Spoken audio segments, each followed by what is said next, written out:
The counter plugin is found in the FP tab and in the tools folder. Notice that we have two plugins, advanced counter and counter.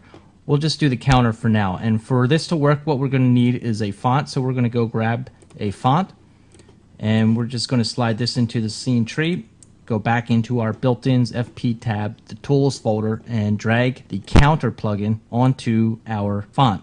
Now when we do that, it changes the font automatically to a number, and if we click on the counter function, it takes us up to our counter editor. So there's not too much in here, but all we have here is a number. So it's set to 0 by default. So what I want to do is I'm going to use this counter plugin to either count up or count down.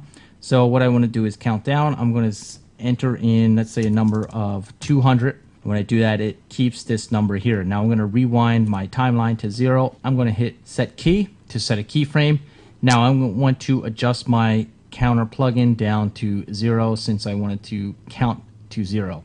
And this counter plugin, as you can see, will also go into negative numbers. So right at 0, we're going to hit set keyframe again, and when I hit play, it counts down this number. So you don't just have to count down, you can use this to count up, you can use it to count into negative numbers or whatever you need it to count to or from.